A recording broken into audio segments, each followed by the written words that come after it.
All right, before we go to special presentations, I just wanted to thank everyone who kept me in their prayers. I had my third operation for cancer yesterday, which was successful, and I'm blessed to say that.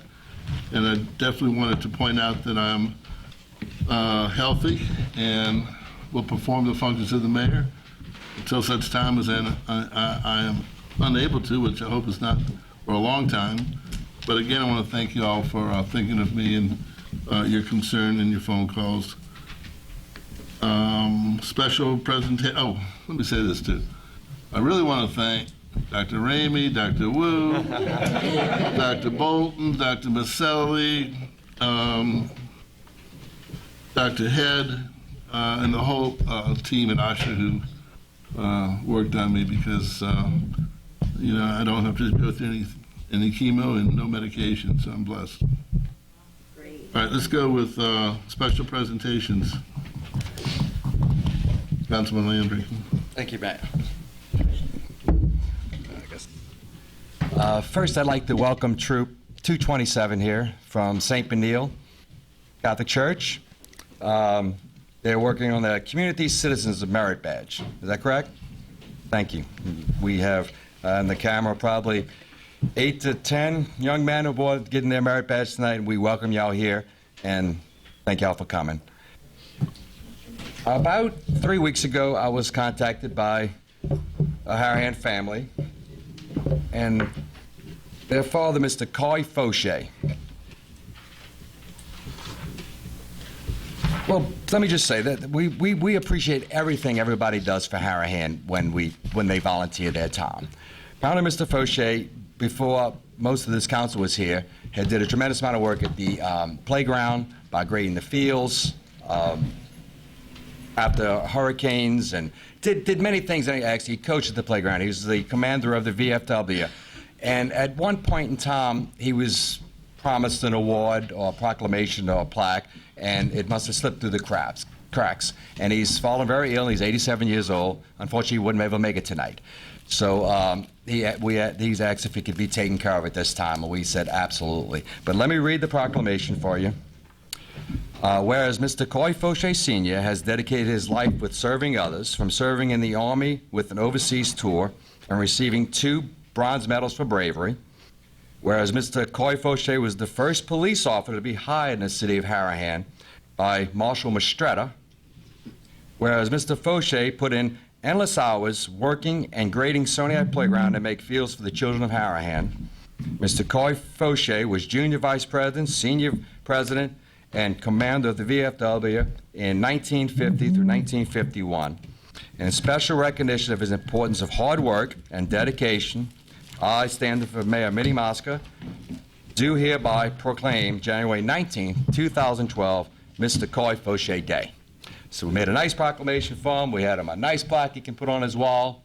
And the mayor and I, one day next week, are going to go to his house and give it to him personally because he's fallen ill. So congratulations, Mr. Fauché. Thank y'all for contacting me. Anybody else that has people that's done work over the years, we want to recognize y'all, and we appreciate everything you do. We have one other person like to make a small presentation to you, and I'm going to try my best. Erica Duperpay. Hey, how you like that? She's with the Jefferson Children Advocacy Center and just has a few words to tell. Okay, thank you so much. And thank you, Melinda, for doing the proclamation for me. Can I hold on to this? Thank you so much, council members, Mayor Mosca, Chief Dickinson, citizens and residents of Harahan. As Councilman Landry mentioned, my name is Erica Duperpay. I'm the Executive Director of the Jefferson Children's Advocacy Center. For those of you who aren't aware of us, we are the Advocacy Center for Jefferson Parish. We were the first one to open in Louisiana in 1991, and we handle all the child abuse cases that come to Jefferson Parish for forensic interviews for investigative purposes, counseling purposes, and also the prevention aspect. What I'm here to talk to you this evening about is a prevention program that we are now offering for adults called the Darkness to Light Stewards of Children program, in which it is a 2.5-hour to 3-hour evidence-based program that educates adults on ways to recognize, react, and ultimately prevent child sexual abuse. Unfortunately, statistics are showing that 1 in 4 girls and 1 in 6 boys will unfortunately be sexually abused by the time they turn 18 years old. This program helps adults recognize what they can do to be proactive. The research has shown that for every adult that participates in this training can potentially prevent up to 10 children from becoming victims. This training is offered quarterly by the Advocacy Center. Our next one will be March 16th at the Jefferson Parish Forensics Center, but we will have a number of others throughout the year. I have some flyers. We're also able to offer it free of charge to any organization that is interested. Our website, jeffersoncac.com, you can contact us directly. I also have some cards. Please feel free to contact us, like us on Facebook. We'll give you information. And we also do the school prevention programs within first, second, third grade schools for all of Jefferson Parish. We're the only formalized program in the area, and we started that back in 2002, and to date we've educated over 25,000 children on ways to recognize safe, unsafe, secret, inappropriate touches and things that they can do. So if anyone has any questions at any time, or if anyone would like to participate in this training, it's geared for any adult that has interaction with children, whether you're a youth-based organization, from sports to after-school activities, counselors, teachers, ministries. Please contact us, and we'll do whatever we can. And we are your advocacy center, so if you have any questions at any time, please don't hesitate to contact us. Thank you so very much. Anyone wish? I'm sorry, we have any other? With the mayor's permission, can we put these on our information table, if that is Sure. okay with you? Please do. Any other special presentations? All right, we go to address the council. Anyone wishing to address the council is welcome to come up and do so.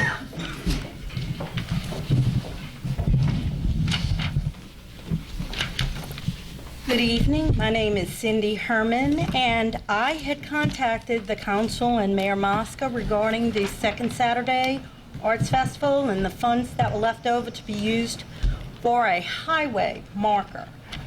And I had heard the November 17th council meeting where it was discussed about using those funds for a farmer's market marker on the highway. That's really not what these funds were raised for and allocated for. It was for a railroad marker from the Arts Festival. I have been informed now that there are the funds and that the highway marker is going to be pursued. But secondly, the other problem that I have encountered is that a Miss Mary Smith utilized my deceased uncle's artwork for the Harahan website and for the business card without receiving permission. It was very poorly copied on the website for the city of Harahan. She had called me and said she was going to send me a mock-up and could she get my permission. But about 2 weeks later, after my cancer surgery, I found out it was already on the Harahan, City of Harahan website. And I have to say, it had to be a poor copy, it depixelated. I have originals had she contacted me for permission beforehand. Okay, and it's really not the quality. It was not really, it didn't identify my uncle as being deceased. So that's a problem. So I had asked the council and Mayor Mosca to please give me a call regarding this problem. Hopefully part of it is maybe resolved, okay, regarding the highway marker, for which I donated use of my uncle's works to be sold to raise said money. Secondly, we still have a problem though because of the City of Harahan website. The City of Harahan website really needs some improvement. There's really some grammatical errors, and it's not a good representation, in my opinion, especially of my uncle's artwork. I have other copies here. If you'd pass them, I know we have a new council member. My phone number's here.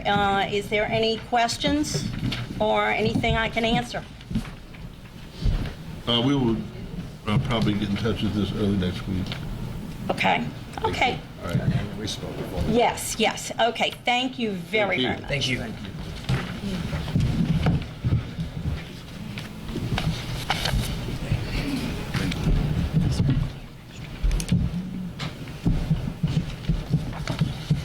Anyone else wish to address the council?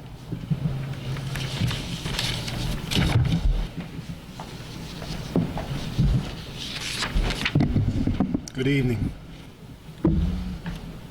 My name is Jay Beatman. I'm here on behalf of Colonial Golf and Country Club and Tony Manzella. All of you know me except Councilman McDaniels. We haven't had an opportunity to meet. But congratulations on your appointment. Good luck to you. I want to first make a few statements about Colonial. The first is that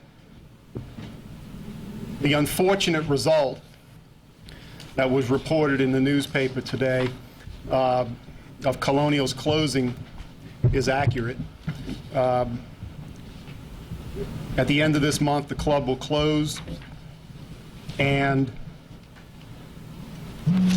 as was reported in the newspaper and as stated accurately in the letter sent out to members, there was a development plan that many of you saw, studied, asked questions about, met with us about, and that plan was to develop the front 15 acres of property as commercial. And that would have required city council action to change the zoning of the property to commercial to allow for commercial retail space. And what that would have done was that would have allowed the club enough revenue from the sale of that property to pay our lender, first and most importantly, and number two, to save approximately 75% of the green space at Colonial.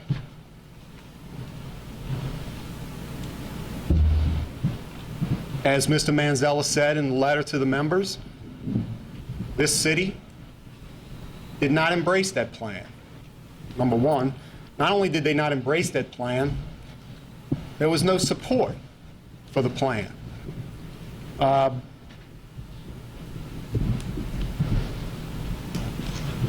There is some suggestion out there that Colonial didn't do its part in submitting an application to the city to change the zoning.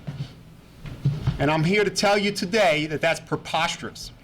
For someone to make that statement, to claim that Colonial failed in its part to do something, to put an application in front of the city, and therefore the city did everything it could do, presumably, to facilitate a plan that's workable, or to work with us. Not to accept our plan as is, but to work with us. Didn't happen. So to suggest that Colonial was at fault for not submitting a plan or an application is a half-truth. Colonial didn't submit a plan or an application or a request for a zoning change. And the reason is because, and I want to make this very clear for the viewing public, the reason was that Harahan's zoning ordinance itself only allows for a maximum of 10,000 square feet for each retail space in its city limits in a neighborhood zoning district. Well, we had an agreement with a developer that was willing to come into the city and to develop property fronting Jefferson Highway, and that plan would have required or would have attracted tenants that required square footage that exceeds 10,000 square feet. And with the exception of Councilman McDaniels, everyone in this room or on this dais knows that. We met with the mayor and the city's regulatory director, and we were told that that's a city issue, and the city was going to amend its zoning ordinance. With that assurance, there was an ordinance drafted, and it recommended an unlimited number of square footage for retail space. And this council decided that, no, we really don't want to have an unlimited requirement out there, because that really, is beyond the scope of what we're willing to do. But we would cap it at 75,000 square feet, and that ordinance was amended and voted 5-0 to send that ordinance back to planning and zoning for further consideration. And it was expected that that ordinance would come back after consideration at planning and zoning for full consideration at the council with the 75,000 square foot amendment. However, for some reason, unbeknownst to me or anyone else at Colonial or anywhere in America, ordinance didn't go back to planning and zoning, and the ordinance didn't come back to city council, and it was an abject failure of city government. It was an abject failure on the part of city government. In my mind, there was no failure on the part of Colonial. Colonial met with each council member that was an elected official at the time, presented the plan, met with the mayor, met with the mayor's representative, designated representative, presented all the facts that we had about the project at the time, and certainly we did not submit an application, but there was no possibility of submitting an application when the developer couldn't come into town and develop anything because the retail space that the developer wanted to bring exceeded the current zoning law. So I just want to make that clear to the public, that it's been reported in the newspaper, and really disappointing that some city officials, one, would suggest that there was never full disclosure. That's absolutely not true. That's absolutely not true. And how can I say that? Because I'm the one who made the disclosure. I made the disclosure. I met with the mayor, I met with every council member, and I showed them a conceptual drawing of the plan. And that was conceptual, yes it was. But it was 15 acres of proposed commercial development. And I disclosed everything that I had at the time. And so did Mr. Manzella, because that's what he instructed me to do.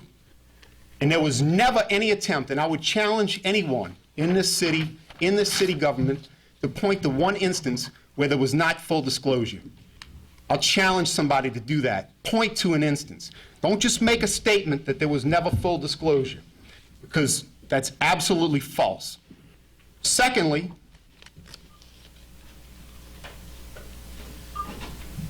there's a suggestion, or there's a piece of the newspaper article this afternoon that says that future developers would do well to visit City Hall before drawing up plans.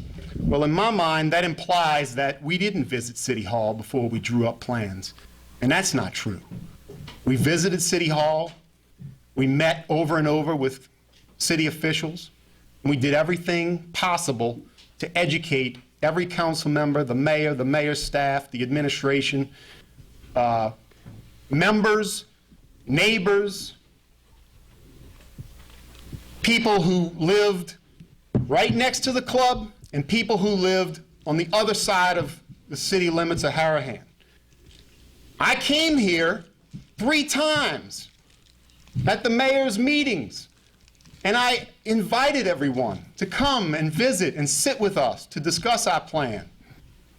Some people in this audience today came and visited with us and at least heard us out, looked at our plan, and at least gave us an opportunity to explain what we were trying to do for the future. It's unfortunate that some of the facts are being misrepresented, and some of the things that have been said are not going to go unresponded to. So I just want the record to be clear that if we're going to talk about facts, we're happy to talk about facts, but we're going to get the facts clear, accurate, and I think that from our perspective, that's all we want the people to understand, is that there were a certain series of events that happened, and it was a complete failure on the part of city government. To this day, 10 months have gone by. 10 months have gone by since we first met with city officials about the 10,000 square foot ordinance, and to this day, the ordinance has never been amended.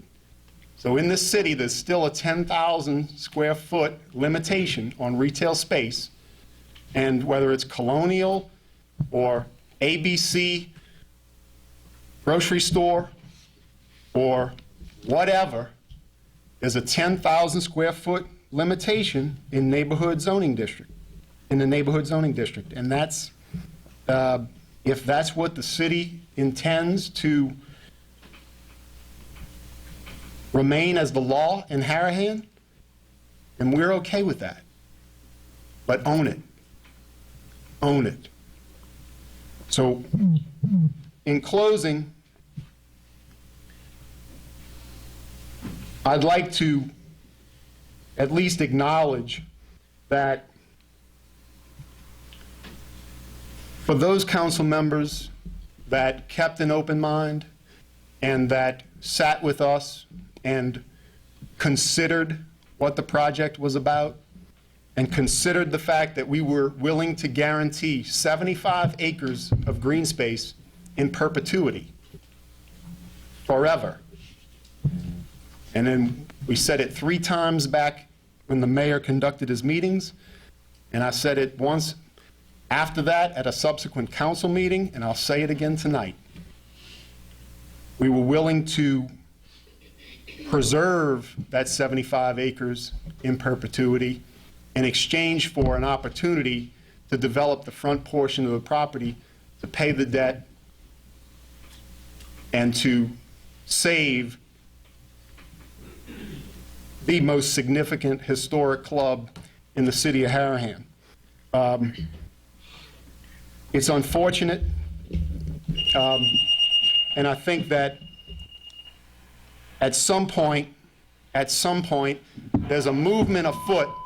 What's really disturbing is that there is a movement afoot in this community and in this government to try to disallow any development at Colonial. Any development. And that's concerning. That's concerning. So, with respect to the future of Colonial, it's been 19 months, and it's upsetting to represent to the people that there has been no meaningful cooperation from the city. But unfortunately, that's what we live with, and you know, it's disappointing. But when something as important or as supposedly important as saving the green space at Colonial is, which is what we were told from the very beginning, it's obviously not very important because there have been deliberate attempts to derail attempts that we've made to make that become a reality. So I just want to leave that with the people. And, people can understand and look through and believe what they want for themselves. And that's important. And we can, the plan was what it was, and was it perfect for every stakeholder in the community? No. We've never claimed it was perfect. But we did claim that it would save 75% green space, which it would have. Thank you. Thank you. Anyone else wish to address the council?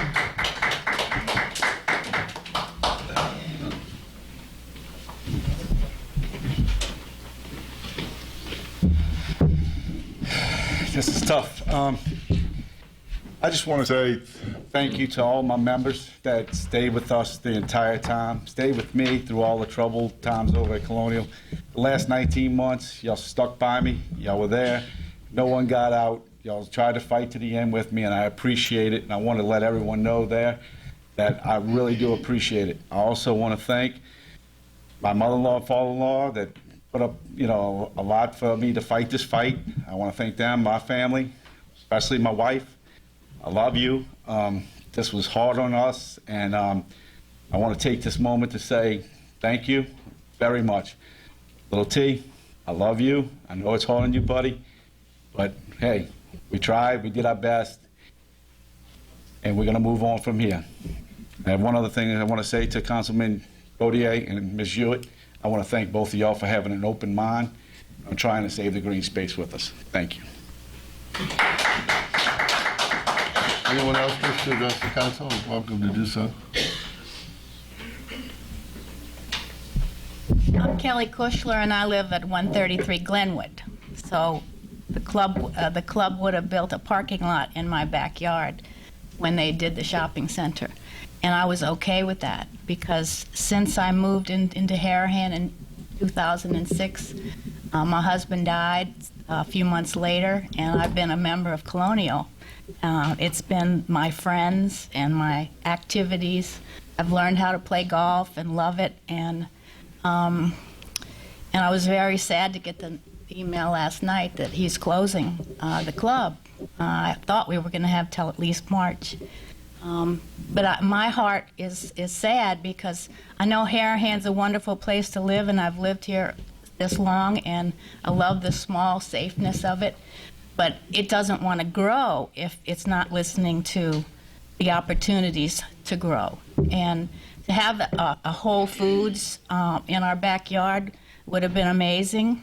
And to have Harahan have $1 million in tax base every year, and to say no to it, it just floors me. That you wouldn't consider negotiating even that opportunity. And I look at there is no tax base. All the big money is in River Ridge or in Jefferson, and I don't understand why Harahan just blocks good opportunities for tax increase. I'm a tax person. I've done taxes since 1966, and so taxes is kind of my specialty, and but not in the city. I can't see. I know y'all had to cut your budget this year, and you wouldn't have to cut your budget if you had another $1 million a year. And so my hope is that you will listen to whoever the next person is that presents an opportunity to grow.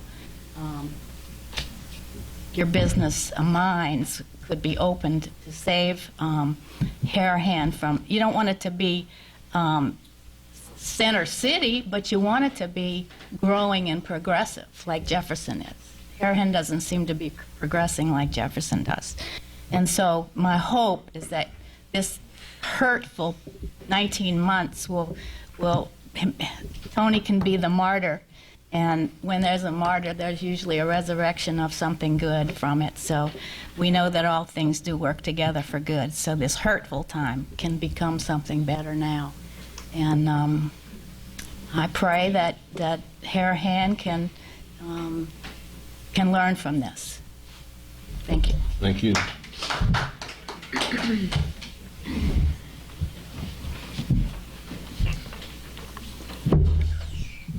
Hi, my name's Keith Aller. I live on Colonial Drive.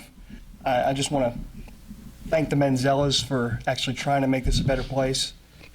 I'd like all of you to consider yourself on the public record for terrible neglect for what you have done over here, because it's gone.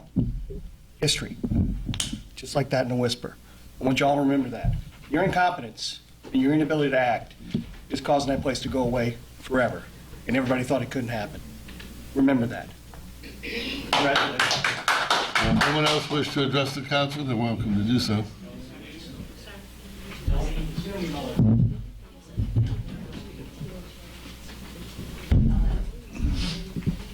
Mr. Manzella threatening me in the back. I can't just sit back in the audience and let these people come up and chastise this council for the decision that they made back then. What Colonial's attorney failed to tell everyone on TV is that what he tried to change was the definition of C1, and he made it sound as though Harahan doesn't want retail, and that's not true. What he wanted to do was change the definition of C1 from 10,000 square feet to 75,000 square feet, or unlimited. That's the definition of C2. Every municipality in the state has C2 commercial, and they do have big places. Walmarts exist. And they also have C1 commercial, which is near residential. And this council took that into consideration and did not want to change that definition, which is exactly the same in Jefferson Parish, in Slidell, Kenner, Gretna, and all of these municipalities. And we brought that in front of this council. So they had to make a decision, and they made a good decision. So I don't like to see them get beat up here, by all these people. Thank you. Actually, Anyone else wish to address the council?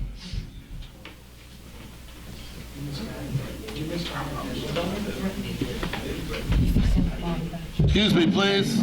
We have no order in the council.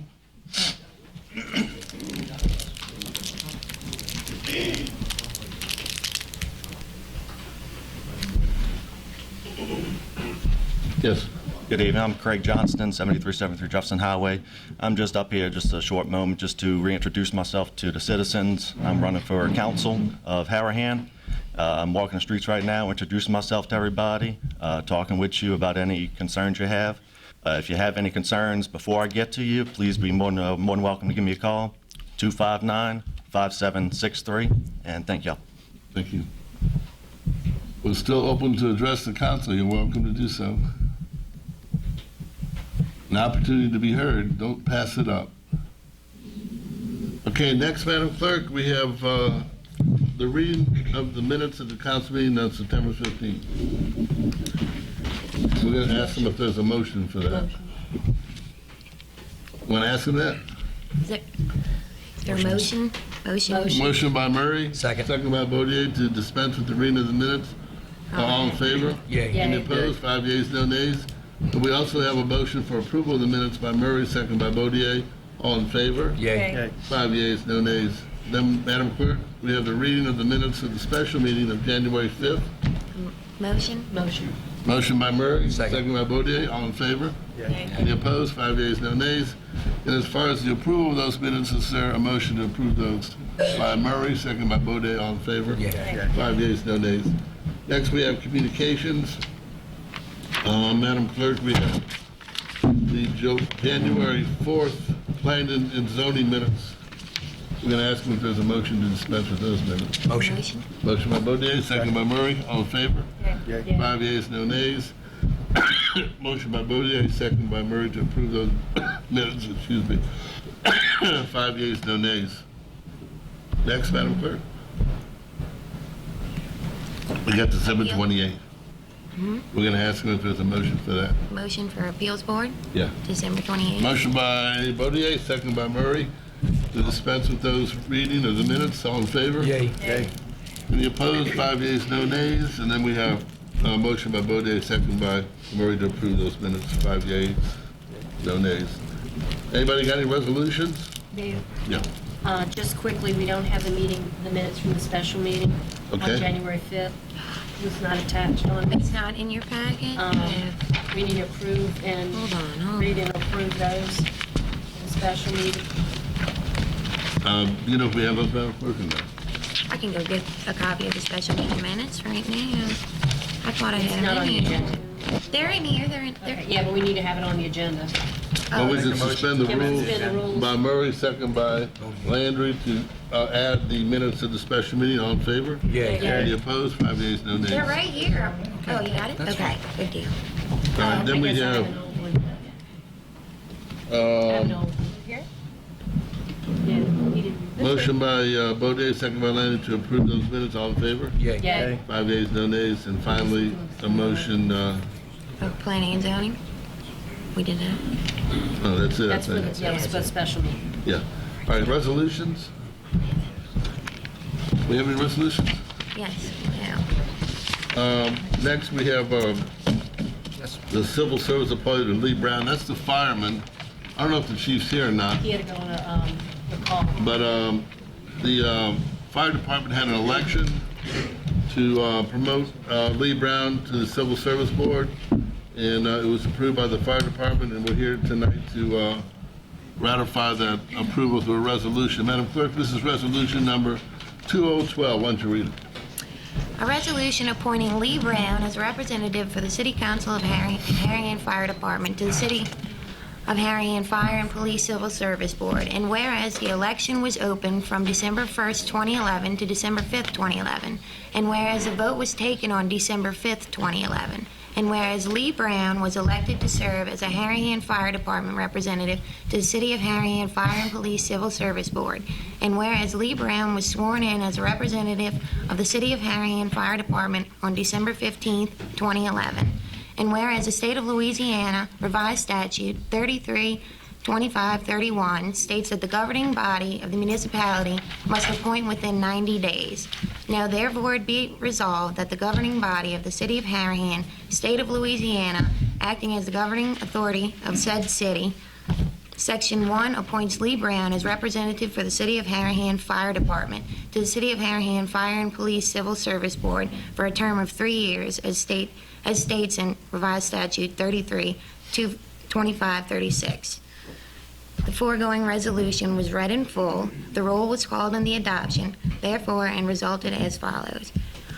Yeas? Motion. Motion by Murray. This is unanimous. Yes. All right. All in favor? Yeah. All right, that's a unanimous resolution to affirm Lee Brown and the Civil Service Board for the City of Section Harahan. 1, instead of stated, I think it meant just need a D instead of the S right there. All right. Section 1, last sentence. We need to make a motion to amend that, or is Yeah, why that don't you do that? motion again? Motion by Landry, Second. second by What's the Hewitt. wording again, Just Council? as stated, instead of sentence. Okay. No big deal. Okay, it's a typographical. Yeah, it's just type. All right, we can amend that.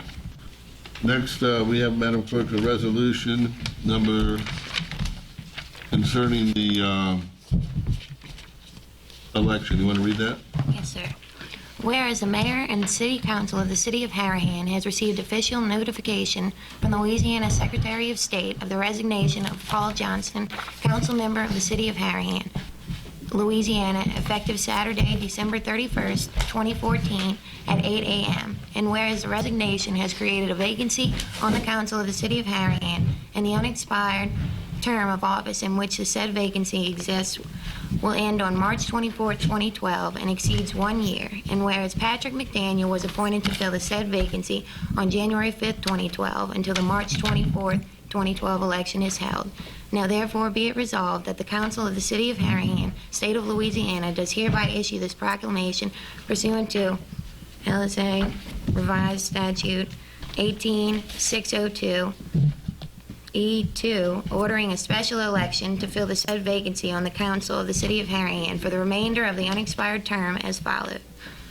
1, the special primary election shall be held on Saturday, March 24th, 2012, And 2, no special general election is necessary as there are only 2 candidates for the election. This proclamation shall be published in the official journal of the City of Harahan, and a copy thereof shall be sent by certified or registered mail to the Clerk of Court of the 24th Judicial District Court of the Parish of Jefferson, Louisiana, and to the Louisiana Secretary of State as required by law.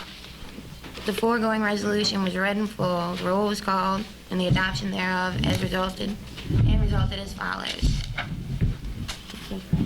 All right, unanimous, all in favor? Yay. Any opposed? 5 yeas, no nays. Madam Clerk, we have to send this to Baton Rouge, I think. Okay. All right, so let me sign it tomorrow. Yes, sir. Next, ordinances for approval for public hearing. Madam Clerk, the first ordinance, you can just read the title. An ordinance to amend ordinance number 1333, section XI, C1, Neighborhood Commercial District to add G buffer zone requirements. Let's see.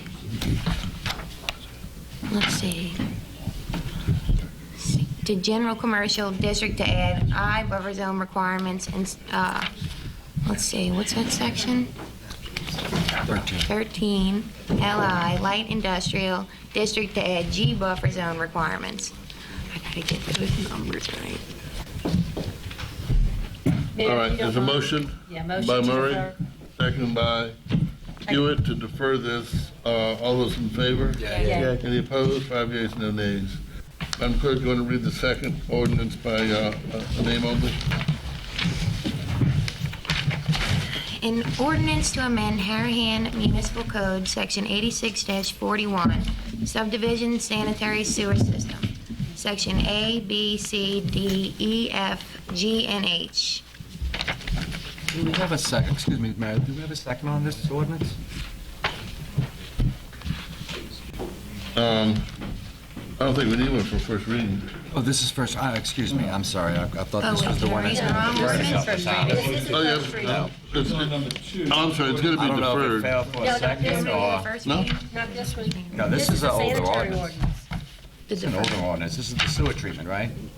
Yeah, this is the one that we sent back to planning and zoning. I remember the Planning and ordinance, zoning yes. agreed with it, and we're voting on it tonight. Oh, we are going to go ahead with this? Yes. Yeah, that's the one that they went back and approved. Remember, we had asked that they make that extra stipulation that the 4 or less lots did not have to put in a sanitation treatment center. Is there a second?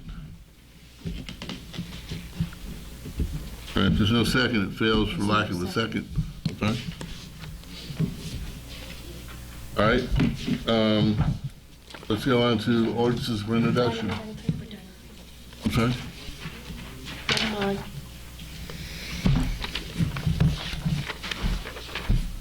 All right, ordinances for introduction. Okay, an ordinance approving the re-subdivision of 59 Glenwood Avenue, Lot 10, Square 1, Colonial Club Estates subdivision, City of Harahan, Parish of Jefferson, State of Louisiana, made by Garth Cook, dated November 29, 2011. All right, before we get to old business, let's have the report by the chief. I think he has to leave soon. Good luck tomorrow, too. I'm sorry? I did. It died for lack of second. No, then for 1A, for 1A, it needs a sponsor. That's the same thing. Good evening. I'm sorry, Chief, can we get this, we need a Sure. sponsor on this? You need a sponsor, you don't need a second. Yeah, the one for first reading is for the re-subdivision, for it to go to planning and zoning, right? Councilman Hewitt? Not interested in Somebody's got to sponsor it, or else we get sued. They have a right to go to planning and zoning, so which one do you want to do it? Well, he's actually already been planning zone. I think he has a right to come here. They have a right to come before us. What happened? We Can I can't, just- we can't deny an can we applicant ask- a right to come I before the understand, I council. don't have, can we ask a couple questions about this? 'Cause I thought there was some confusion in planning zoning that there was something we couldn't hear because of a title restriction law or not. Didn't Well, it we go to have- planning and zoning once? It did. And something happened there that, did they vote on it at all? Or there They was voted confusion against about it. if we could vote or not vote? Against it. But we have to give the person the right to come here. Reading the minutes, Right. it indicated he wasn't even sure if it was a planning and zoning issue. That maybe it was a variance issue or a change of the whole ordinance 1333 issue. You have to give the people a right I to turn it understand. I'm just down. trying to- I understand, Benny, and, you know, I do, and I've been speaking to the people that's putting the application, excuse me, Chief. No problem. Do you need to go on a call? Because I'll wait. No. Go ahead. I just want, that's what when I first got contact, I thought it was an appeals decision too. And it could be. So what do we do with this? We have to give the people an opportunity to be heard. It went through that channel, and that's where it was put, so it needs to come here. Now, it may be that when we get it set next month, you know, that I'll talk with Steve more about it, that it doesn't actually belong here. Okay. You know, and I'll also talk with the applicant between now and then. I'll talk to him once, but I'll talk to him again. But somebody, even just as a courtesy, I'll sponsor it. just to let it come through the process. All right. And it can be noted that you're doing it only because of the process. You know, Let the record reflect, that I don't think anybody at the council wants to foster this ordinance. But by virtue of the fact that we owe a responsibility to the citizens to be heard, we have to let them hear it. All right. Chief? Yes, sir.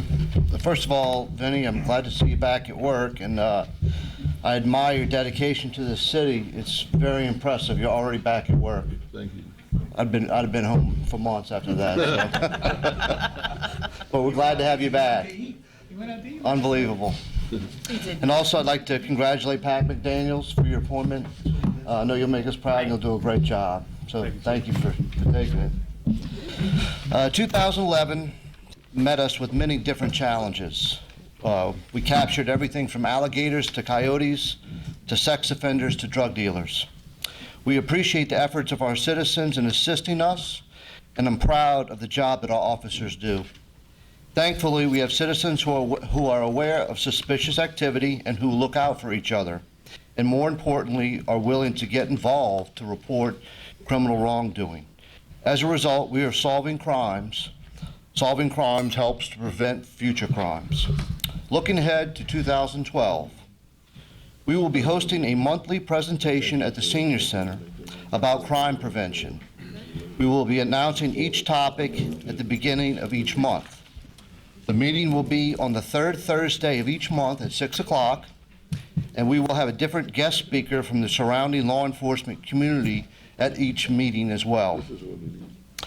I'd also like to mention that the crime cameras are being installed. You might see them around the city. We have one on Jeff Highway at Hickory, and the other one's going up on Hickory. We'll have a total of 3. Because of the geographical layout of this city, which half of it dead ends at the river, it makes it possible to protect Harahan as if it was our own backyard. So I'm very excited about that, and we're looking forward to it. The only other thing I wanted to do was go over these statistics from January. The number of calls for service, we had 814. The number of accidents, we had 6. Number of citation issued was 183. The number of charges was 252. 6 patrol requests. Number of arrests, we had 53 arrests. Number of total charges was 88. Of those, 9 were traffic, 6 were felony, 54 were misdemeanor, and 9 were city. Crimes against person and property, 0 murder, 0 rape. We had a robbery, no attempted robberies. We had 3 residential burglaries, 0 non-residential burglaries, 0 attempted burglaries, 0 motor vehicle thefts, 0 attempted vehicle thefts. We had 9 larceny thefts and 8 assaults, no carjackings. And that's the end of my report, Mayor. Thank you. Good night. Any old business? New business, Madam Clerk? We have the Civil Service Board appointment. There was a nomination of Warren Shepherd, I believe, by someone. Councilman Bodie, right? Correct. So is there any discussion on this? All in favor?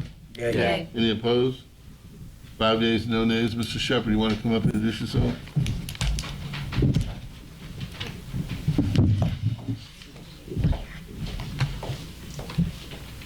Mayor, council members, appreciate the vote tonight. To introduce myself, I'm Warren Shepherd. I'm a Harahan resident for a long time. Had an opportunity to meet with many of you just a short while before the meeting, but promise you I'll do my best and carry out what I can for the city of Harahan to protect our interests. What is your background? Are you a citizen? I mean, you American? Yes, I'm born in Baptist Hospital is the way I start my story. Been here since 1950 in New Orleans. 1965 resident of Harahan. Moved in as a high school kid and moved out for a little while. And then 83, my wife and I moved back into Harahan and been here since. And our kids have grown up here. And Your profession? I'm an attorney by law, but left the practice a long time ago and went into private. Left private practice, and I'm now in oil and gas work for Chevron. Enjoy being House counsel rather than fighting all the fights that you fight in the courthouse. So it's you pay your taxes, right? Regularly, all the time. All right, Probably, thank you. and I might say too many taxes. Thank you. But thank you for the All support. right. Thank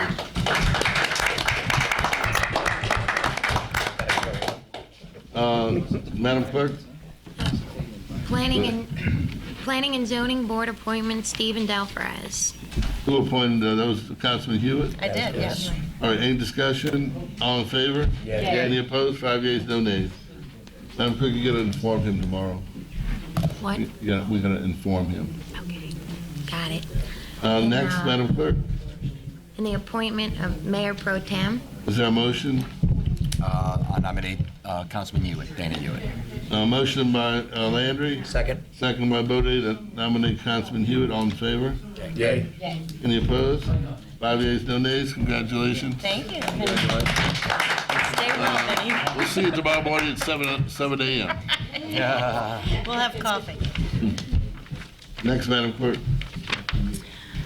High content alcoholic beverage license application for John A. Dublin, President and Secretary, and Stephanie M. Dublin, Treasurer of Harahan Cowboys Incorporated, which is Sloppies. This is for high content, and all they're doing is changing an officer, I believe. Yes, sir. The chief wrote a letter on it. And paying the results of the state record check, they're asking for approval.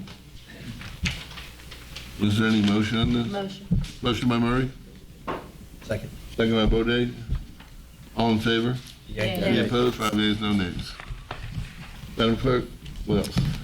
And permit for Harahan Elementary Annual Mardi Gras Parade on Friday, February 17th, 2012, from 2 p.m. to 3 p.m. Also requesting that the intersection of Bailey Street and Jefferson Highway be closed to through traffic at 1 p.m. We got to send a copy of this to both police and fire. Motion by Bodier. Second by Murray.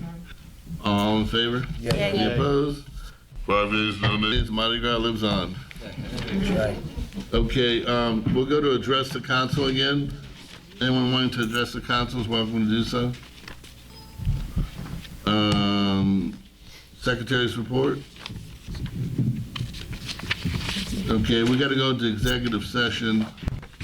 You want to do reports before that, or not? No, I'd like to do it. Huh? Yeah, we're going to do it anyway.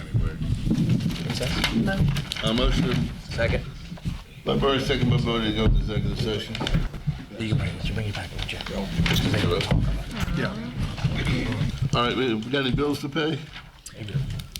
Bills? Okay, let's see. We're paying them, right? We Paying the bills. Paid All right, Yeah, $254,475.64. all right, good job. paid them Now we got reports. Chief? I have none, thank you. Other than the fact that we are going through our rating at this time. And we are diligently working on that. That's why I was late this evening, actually. I was still at the firehouse working on that. We'll be working on that for another month. And then we'll just wait for them to come in and review us, and we'll report back to you, let you know what happens. All right. Okay? Okay, anybody want to go first for the report? Anybody? I always go first, guys, but I'll be glad to go. I mean, you want to go, Dana? Go right ahead. Yeah, I can. First, I just want to say that today's announcement about Colonial Country Club closing at the end of the month is a sad day in Harahan because, of course, we've all long cherished all of the wonderful amenities that it's given our city, and hopefully we can find some way to save the green space since this avenue didn't work, and it's unfortunate. But I'm going to read a few things, and I apologize for doing that, but I want to make sure that I convey my message. As a government, we do have to admit that our process of fairly considering legislation proposed by an individual or a business has significantly failed. Potential business owners and residents should have to come to Harahan with optimism and comfort that our government will, and without exception, always provide a clear path that allows them the opportunity for due process. We need to always make fair considerations of zoning and re-subdivision proposals, and I'm fearful that the failure of this process, as it results to Mr. Manzella, will have a great impact on those considering doing business in Harahan in the future. Listen, I'm not suggesting that the outcome of the changes of the zoning of C1 of this property in question would have passed or failed. Who knows what would have happened. But at least an open and transparent debate is what the citizens in our cities deserve. I'm asking my colleagues and the mayor to evaluate our process and identify where we failed. Identify quick solutions to ensure that this never happens again. We have to send a clear message that we're open for business and that we mean it. Thank you.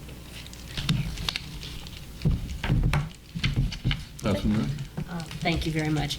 Congratulations to Mr. Warren Shepherd for being appointed to the Civil Service Board. Congratulations to Mr. Stephen Dalfrus for being appointed to the Planning and Appeals Board, and congratulations to Councilwoman Hewitt for her Mayor Pro Tem.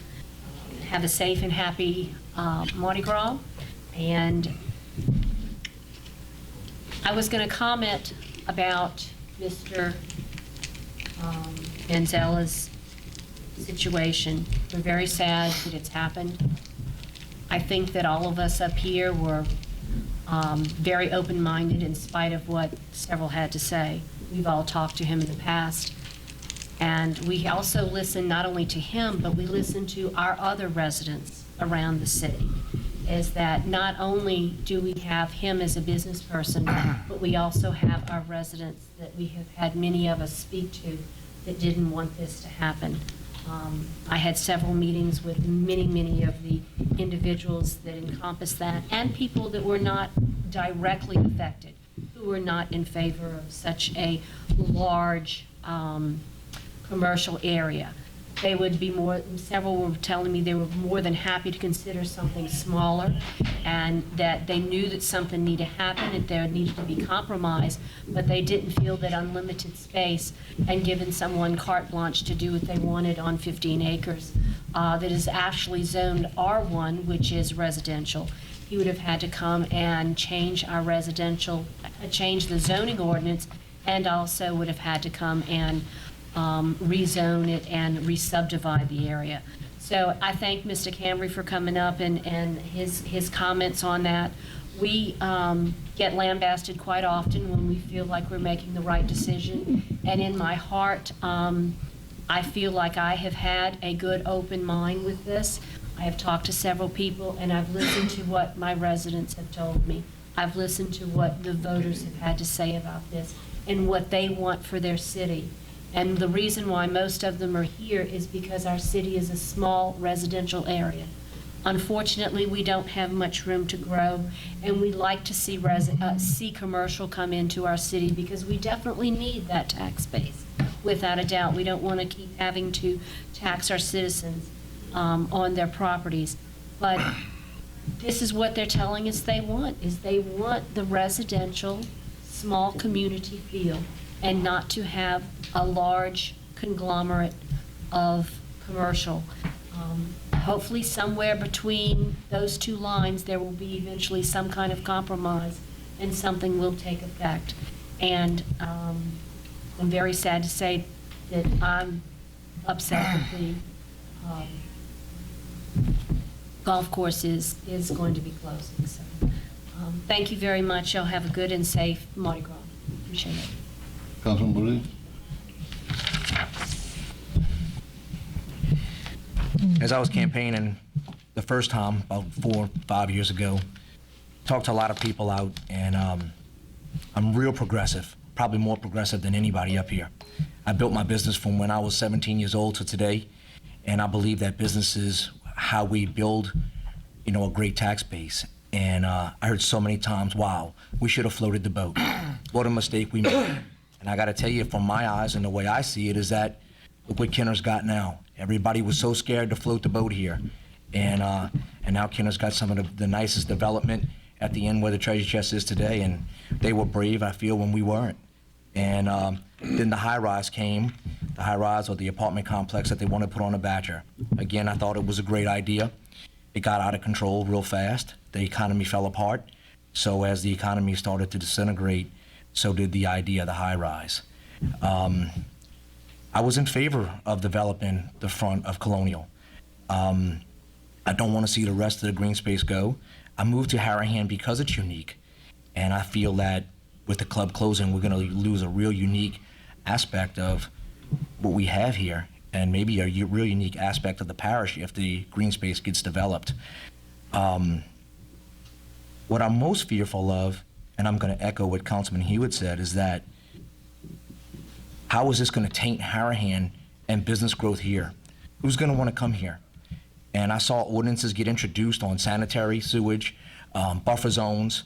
We were literally getting ready to shut Harahan down. Not only were we saying we didn't want business, we were saying we didn't want residents either.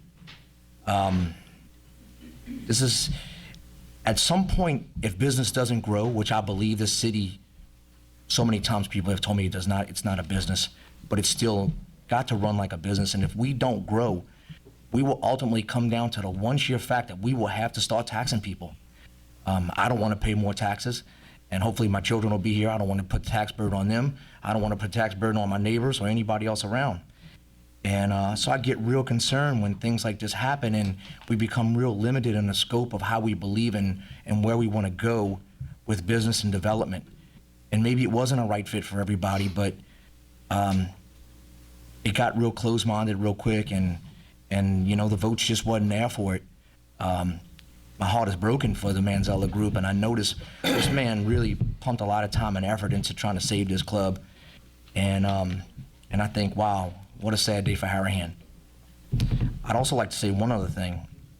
Lost my grandfather last week, and he was like a father. He raised me for most of my life, and he was a World War II vet, shot down. He was MIA in Europe for about a week and a half, got shot in the butt from a piece of flak that got inside of an airplane. Saved the parachute, and we used to talk about stories, man, the stories this guy had. And I'm really gonna miss him. And just I wanted to say happy Valentine's Day and happy Mardi Gras. And if anybody would like to get in touch with me, my cell phone's always with me, 343-7762, 343-7762. Thank you. Councilman McDaniel? Yeah. First off, I'd like to thank the mayor, council, for giving me this opportunity to serve people of Harahan. It's an honor, and I hope I can exceed y'all's expectations. Next, I had the opportunity to witness a great meeting of this past holiday season. Chief Dickinson and his staff, I believe, had a successful Toys for Tots. He stepped out, but I got to see a lot of family and children that I don't believe would have received anything.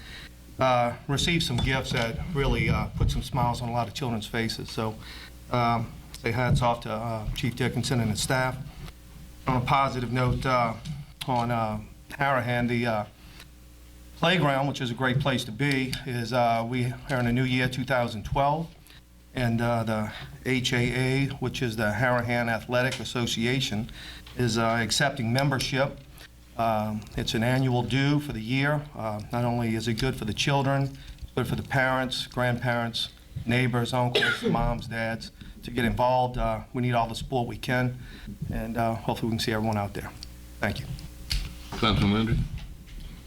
I'm sorry to hear about your grandmother, Councilman Boudier.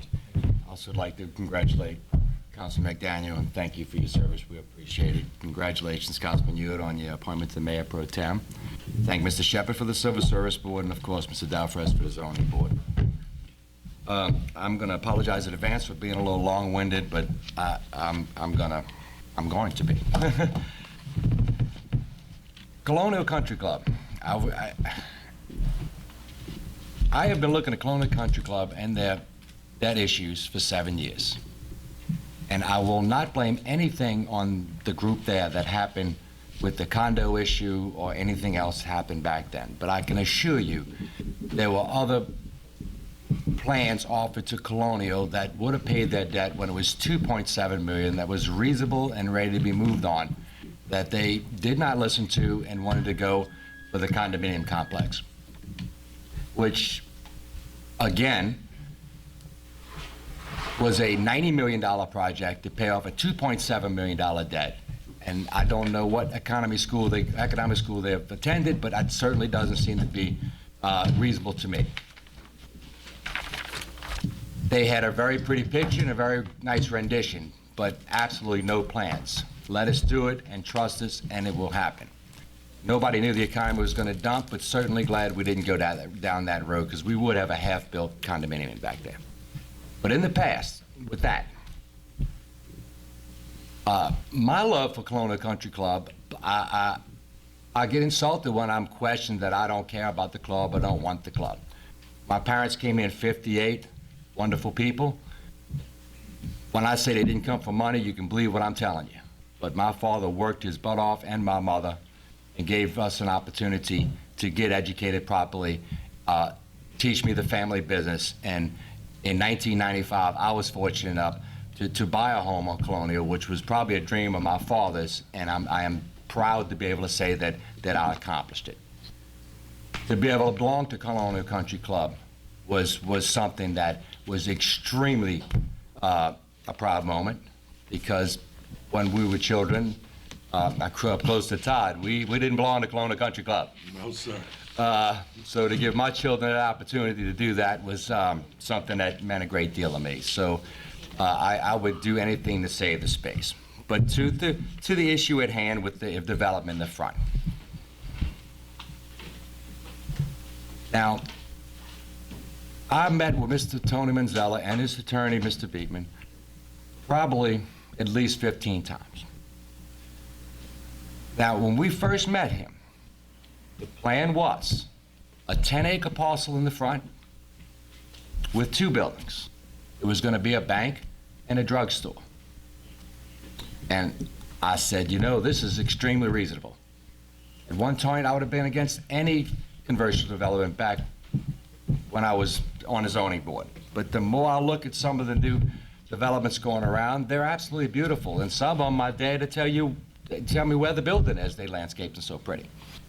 But I said, Tony, I think this is definitely workable. I said, but you need 2 things for sure. You're going to need to give the people in Glenwood and Colonial a buffer. I'm not saying 100 feet. I'm saying some sort of landscaping. And we cannot have a street on Colonial in and out. It would have to be worked like Rite Aid is across the street, where everything goes in the front. Well, it's a developer. We'll see what we can do. Couple more meetings. I know he met with everyone up here. I think it was always that was the plan. 10 acres.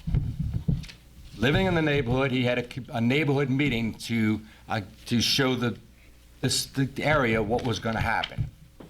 When I got there, at that point, I saw a 15-acre development with a huge retail area and 2 anchor buildings, no buffer zone, parking lots on the ends of the streets, on the end of each neighborhood, and the green space in the middle, and a street coming on Colonial. I asked Mr. Manzella, what happened to the 10 acres and the buffer zone? Well, it's just a conceptual drawing. I said, well, okay, if it's conceptual, then let's put the green space on the outside if you're going to do it, and show some buffer zones. And if that has to be changed later, maybe we could look at it later. But where'd the 15 acres come from? Well, the company wanted 40 acres, and so we negotiated down to. So, okay, I said, well, let's see what we can work out. It's not dead. I think it's reasonable. I think everybody up here was open-minded to listen to what it could be. I was telling people it's a major highway. Commercial would not be bad. It's going to save 75 acres of the green space forever. I mean, it was a decent sell. My name was put on the ordinance. I put the ordinance up. I discussed with Mr. Manzella many, many times. I said, listen, my name is on the ordinance. I will be glad to put it up for you. I said, it'll be 2.5 months before this comes to a vote, but we need to get plans, some sort of plans, to see what's going there. Traffic. Now, I know the traffic study was done because I saw the things on the street. But let me just back up a little bit. I know companies are coming to spend a lot of money on studies until they know they have some sort of right to do something. I understand that too. But to be perfectly honest with you, we got another pretty picture. It was a pretty picture of what was going to go there. Now, they said that Whole Foods or Rouse's were going to be there, which is wonderful, great. Can we get a letter of intent from these companies that they're coming? They won't do that. Well, I said, well, why won't they do it? They don't want to do that because they know they can't come. Well, my thinking, if they want to come to a community, why wouldn't they let people know they want to come, get the neighborhood on their side? We're going to be their customers. I never understood why we couldn't do it. They said they won't give us any plans. I said, well, I'm not going to name the company that was doing the developing. I said, well, can I get at a table with this company and speak to them directly? I'm going to do that. Can we get some different drawings showing buffer zones and the street off Colonial? Okay, we'll do that. And I'm sorry, it didn't happen. Didn't happen.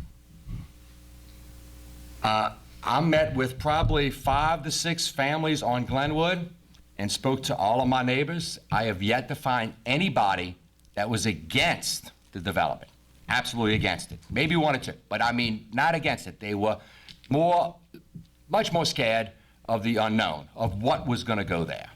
Is it going to be a grocery? Is it not going to be a grocery? Is it going to be big retail space, not retail space? I mean, nobody really knew. Now, when you change an ordinance like we were asked to do, you change that for the entire city. And the argument I got, there's no other piece of land that can be done like that. Yes, there is. There are pieces of land, much nice-sized piece of land that maybe people aren't aware of. But I don't want to say anything in case somebody thinks I'm saying they're going out of business. But there are pieces of land that's large enough to do something like that. Now, once you change it, this big conglomerate comes in. Now, big companies operate differently. They are, like most companies, they're looking to make money. So we do this, we change this, wide open our ordinance. This company comes in, buys the property for X amount of dollars. Well, they start doing some marketing and some surveys. They don't see where they can make a lot of money, but they can flip it and make $2 million. Well, they flip it. And they pick up some money on that, and now we got an entirely different company to deal with. I was told, well, you just change it back. You can't do it. It's considered arbitrary and capricious. I can't change an ordinance one day and for one company, then the next day another company buys and say, well, you can't do it, only he can do it. I can't do it. So I don't understand why that we get blamed for something, and we didn't do this, and we didn't do that. And Mr. Manzella knows that I dropped him off probably 8-inch stack of paperwork of research I've done, of research other people have done for plans for Colonial Country Club, conservation easements, everything. Talking to Jefferson Parish, making it a public course. I mean, countless ideas. So I know the work, and I've looked into doing it. I apologize again if I'm rambling, but boy, I'm not going to sit here and pass the buck. I apologize to anybody that thinks I didn't do my job, but you're wrong. You're wrong. I did a lot of work on this. And any other developer that's interested, we are willing to talk to people. Again, I have not met a person yet that said they didn't want any commercial whatsoever there, or reasonable development with plans. He said it's done all the time, I was told one time. They do it all over the country. Well, you know, maybe they do, I don't know. We're Harahan, we don't do major developments very often. But I am good friends with a few Kenner officials, and I called them up. And I said, this is what I'm presented with. What would you do? He said, absolutely. They'd say, absolutely not. Well, you need some plans. You need to figure out what's going on. Talk to people that's coming. Well, they said they won't talk to us. What are you talking about? They just got a Kohl's out there. So we've talked to Kohl's about 1,000 times to put their store here. They'll talk to you. Well, they claim they won't talk to us. West Wego just did a big development. I know a few of those guys. Called them up. Gave them the same proposition. Absolutely not. So I don't know who's doing it. I don't know anybody else is doing it. And every other parish has different laws. You can go to Jefferson Parish's website and look at their zoning laws. It's the same exact law. Now, the C1 and C2 may be my fault one thing, because when he first approached us, I said, C2 is not going to work. I said, because then that just opens that piece of property up to a multitude of things, including gas stations and ballrooms and stuff like that. Now, he wanted to stay under C1. But I also told him, because he was running out of time, I said, let me tell you, these votes all this can be worked out in one meeting. We can re-subdivide and change zoning all in one meeting. We can do it. Didn't listen to that. I said, as a personal thing, Tony, when I look at stuff, and when I'm looking at this piece of property, and I've got to answer this to myself, and I called our city attorney, and I even spoke to the mayor about it. They're both fantastic attorneys in this city, and I said, let me ask you a question. I know it's probably done, but boy, it sounds fishy to me. Now, use any piece of property. Property's worth, say, $1 million, whatever piece of property you got. Now, by a vote of us 5 people here, in one night, we increased that man's property value from $1 million to $10 million without a plan. Now, if that don't smell funny, I'd like to know what is. But I was assured it is legal to do, Councilman Landry. It doesn't sound too good, but it's legal to do. It's not ethically wrong, which kind of floored me, because I couldn't believe that would be illegal. That would be legal. So there's a lot more issues in here than one side has to say. There are many issues here. And I know every councilman up here looked at, and I know all of them met during the day. We have jobs, guys. They don't pay us a whole lot of money being here, and I'm not complaining about the pay. I enjoy working for my community. But we met during the day with them. I'm a member of the club. I would meet them on the weekends. If I was in the club, I'd talk to them when we were up watching Saints games. I don't know how else I could talk to them. But lo and behold, when that ordinance got withdrawn, I am the official antichrist of Colonial Country Club, which is fine with me. I paid my dues every month, and I'll go. And they did not bring my children in this, and I thank them for that. If they don't like me, I understand, and so be it. A lot of people don't like me. Some people do. So that's the facts as I remember them, and I think these council members will remember those facts the way I remember them. It started at 10, went to 15. But one more thing, and I'm sorry, Mr. Mayor, but I'm going to go one more time with the other group in the back. Mr. Johnson was mayor at the time. I'm sorry, Councilman JP2 was mayor at the time. When they were $2.7 million in debt, did we or did we not go to those people and say, you have this entire piece of property in the back, we are willing to re-subdivide it and let you put some stuff back there and put some homes back there? We even said, take your tennis courts where they are, put them on a side of the country club, gives you a wonderful piece of property. Now remember, this is when real estate was booming. It says you got 20 lots back there, 20 lots. Conservatively, they should have bring you $300,000 apiece. I'm not a real estate guy, but you got to remember, this is, I don't know, 2000 probably, something like that. Maybe two. But anyway, houses were bringing a lot of money. I remember it. Everybody was selling. People were making big money, and we all know the real estate market crashed. But $300,000 for an estate lot on the river on a private street next to a country club, I promise you that we're going to bring that kind of money. That is $6 million. Say you're $3 million of debt, forget the 2.7. That leaves you with $3 million. Takes $1 million, you put your streets and sewers down, leaves you $2 million. You got $1 million to spend on your clubhouse, make all the repairs you want for $1 million. On that, it's practically brand new, they just built it in 95. And you put $1 million in the bank. To me, that sounds like a reasonable plan. That driving range, you can't even use the wood on a driving range. You can use irons only. I mean, they have computers, they have nets they could have transitioned that into, but that they didn't want that. And believe me, again, not Mr. Manzella's problem. This is the past thing. They want to build a 150-foot tower condominium. So I've had many sleepless nights over Colonial, and I know I did my job. Contrary to what was said earlier tonight, I know I did what I was asked to do, and still do to this day. But, you know, Colonial's not gone yet, and please don't think that. But this is one thing, another thing, and I'm sorry. This was always my biggest fear with Colonial Country Club, that it would go to a sheriff's sale. And hopefully something may be worked out before that. I pray to God that it does. If this goes to sheriff's sale, and it goes to the highest bidder, now, if the lien holder gets his money back, hopefully we can talk him into trying to do something. But if he gets his money back, decides the interest he's made on the loan is enough and walks away, or everybody gets outbid. Now, a big company, people say, well, the economy's not good. They won't buy that property. There is a lot of cash sitting out there with big companies. They're looking to put it somewhere. I would think they would put that on that beautiful piece of property and sit on that property for years for the market to go up.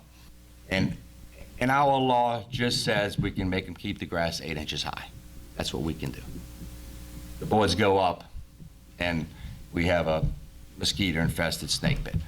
So we are well aware of the consequences of a sheriff's sale, and I know the mayor's been on the phone, and I've been on the phone all day, and we certainly are working on something. And please don't believe the comments that we are sitting here not doing our job, not interested in what's going on at Colonial, because most of us were raised here and we do care.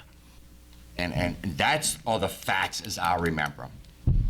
As I remember them. And I'm not that damn old yet. I think I remember what went on. So I'm sorry I rambled. Happy Mardi Gras and have a good night. Mm-hmm. Happy Valentine's Day. Well, we certainly thank the Manzella Group for attempting to salvage Colonial. I think they put forth a good effort. But you have to keep this in mind. For the last 19 months, absolutely no one has come into the mortgage holder and given him $6 million in cash and paid off the mortgage.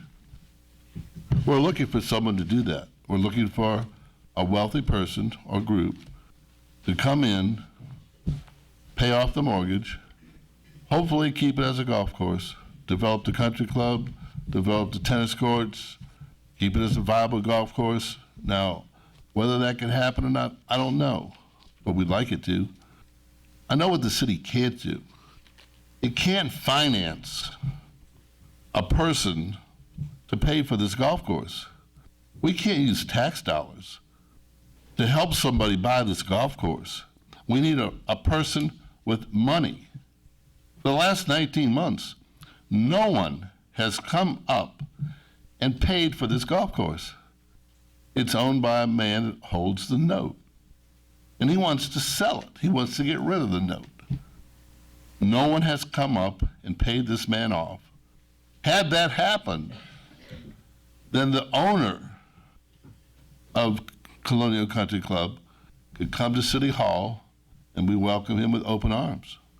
We do everything we can within the law to accommodate him while trying to maintain the quality of life that is Harahan. The city can't look at someone's wish or someone's dream. The city needs a real plan for Colonial.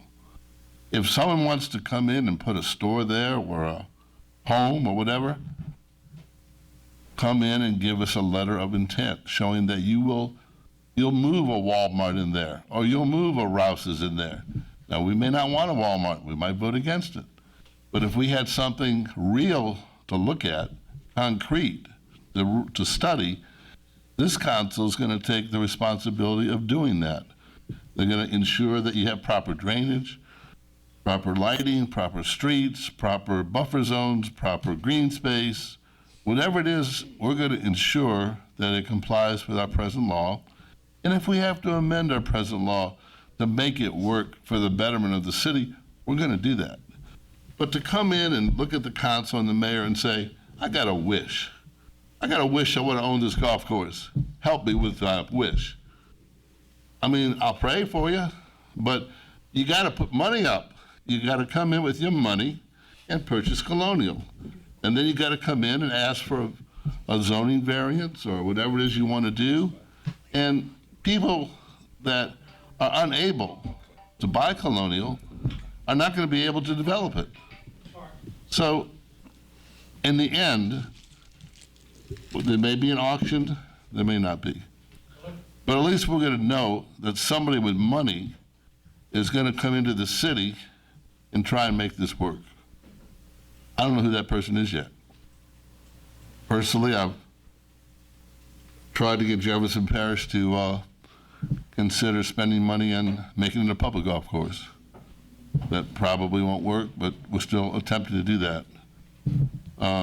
Maybe we could get the mortgage holder to consent to the parish renting this as a golf course, leasing it as a golf course, until other plans can be made. Because the economy is so poor right now, I don't see any developer being able to do anything with Colonial for several years. They're going to have to spend money on sewage, on drainage, on streets. They're going to have to put money into the land to make something out of it. Now, you're going to have somebody that wants to buy it for $6.some million, probably invest another $7 million in infrastructure before you can even plan to build one home or plan to build a bank or whatever the council allows. This council is going to allow whatever we think will improve or keep the quality of life that is known as Harahan. It's not going to do anything to its detriment. Unfortunately, the predicament at Harahan was cumulative. It's a yearly situation, deeper in debt. Unfortunately, the city can't use tax dollars to bail them out of the debt. Whoever the new owner is, we want to work with him. We want to, as the phrase has been used, be open for business. We want to be innovative and creative and try and make something work for the city as well as the new person who purchases the property. And we want to ensure the residents that we are attentive to their needs, that we want to go overboard to be user-friendly without compromising the quality of life that we know as Harahan. So at the end of the day, we are looking for the person with the money to buy Colonial. The last 19 months, this group gave it a good run. They weren't successful. It's easy to blame people when you're not successful. If you have $6 million and you want to buy the club, to me that's success. You own the club. You do what you want with it. You make what you can out of it with the rules that the city has proposed or willing to change to accommodate your group without hurting the citizens. So we are looking for someone with money to come in and buy the club. And we are asking them to come to City Hall, talk to these council people, talk to myself, and let's make something work. Let's make it work for the betterment of the city. Any other Discussion? Motion to adjourn? Everybody filed a motion to adjourn, so it's unanimous. I'm sorry. That's hot. Meeting over.